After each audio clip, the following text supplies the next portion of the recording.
Rester attentif pour réussir une mission, ça ne veut pas dire se concentrer très fort. C'est plutôt une question d'équilibre. Un peu comme si tes missions étaient des poutres que tu dois traverser sans tomber.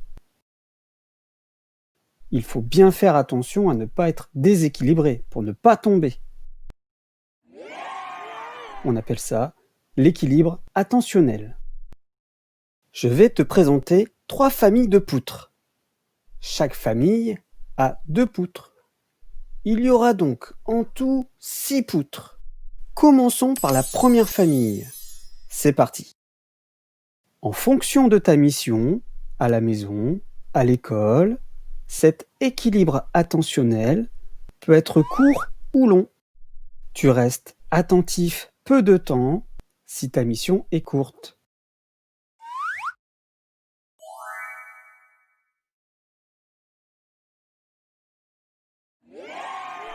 Comme cette poutre. Tu restes attentif longtemps si ta mission est longue.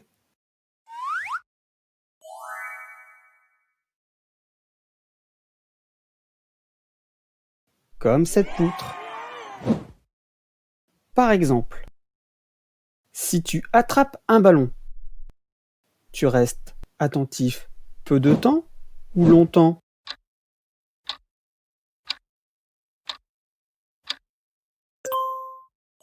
Tu restes attentif peu de temps.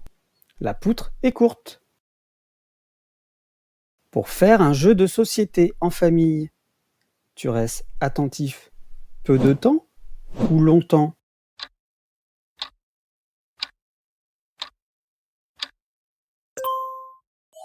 Tu restes attentif longtemps.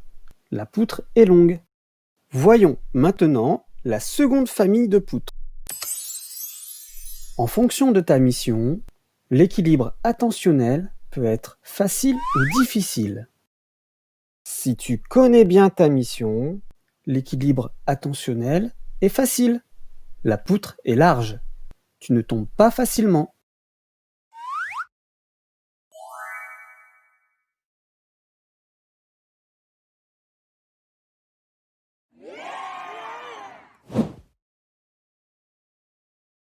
Si c'est la première fois que tu fais cette mission, parfois, l'équilibre attentionnel est plus difficile.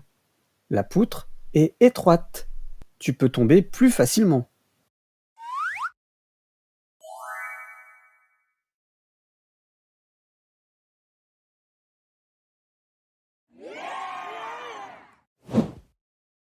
Par exemple, si tu comptes jusqu'à 10,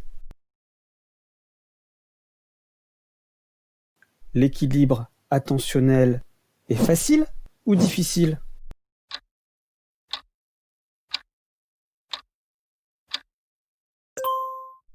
Il est facile.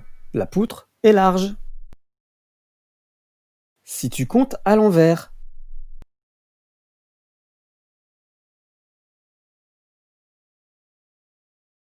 l'équilibre attentionnel est facile ou difficile?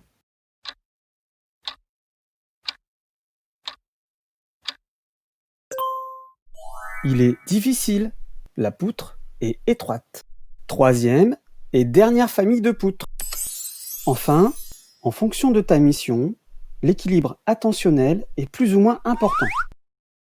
Si ce n'est pas trop grave de tomber, l'équilibre attentionnel est moins important. La poutre est basse.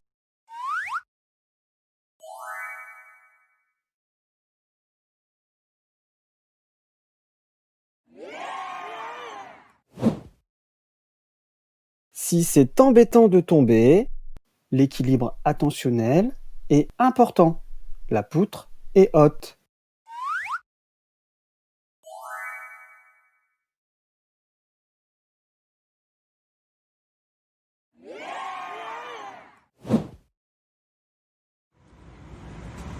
Par exemple, L'équilibre est-il important si tu traverses une rue?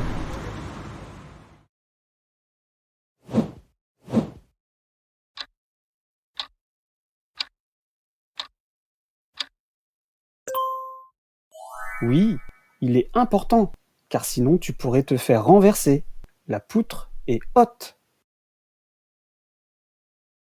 Si tu fais un coloriage pour décorer ta chambre, l'équilibre est important ou pas?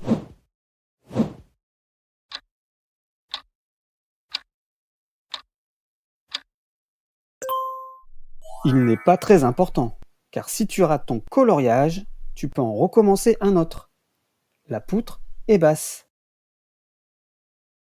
Pour résumer, être attentif est une question d'équilibre. Cet équilibre est plus ou moins long. Cet équilibre est plus ou moins difficile. Cet équilibre est plus ou moins important. Continuons maintenant avec maîtresse Juliette. Voyons si tu as compris ce que petit Jérôme vient de t'expliquer. À toi de jouer. Je vais te poser 3 questions. Première question. Comment est la poutre quand la mission est difficile?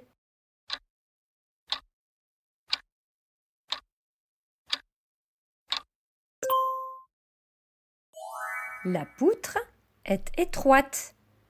Il faut bien faire attention pour ne pas tomber. Deuxième question. Si la poutre est haute, cela veut dire que ta mission est comment?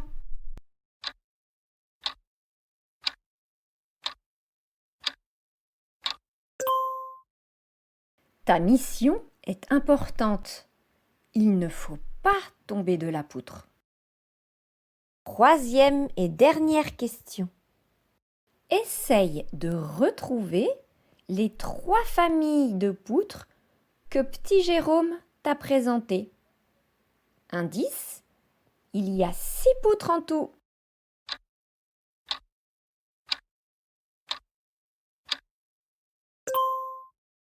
Il y a la première famille avec la poutre courte et la poutre longue. Il y a la deuxième famille avec la poutre large et la poutre étroite. Et enfin, il y a la troisième famille avec la poutre basse et la poutre haute. Voilà! Il ne te reste plus qu'à te demander sur quelle poutre tu es quand tu démarres une mission et tu deviendras un champion de l'équilibre attentionnel. Plus d'informations dans le dispositif Atoll de Jean-Philippe Lachaud.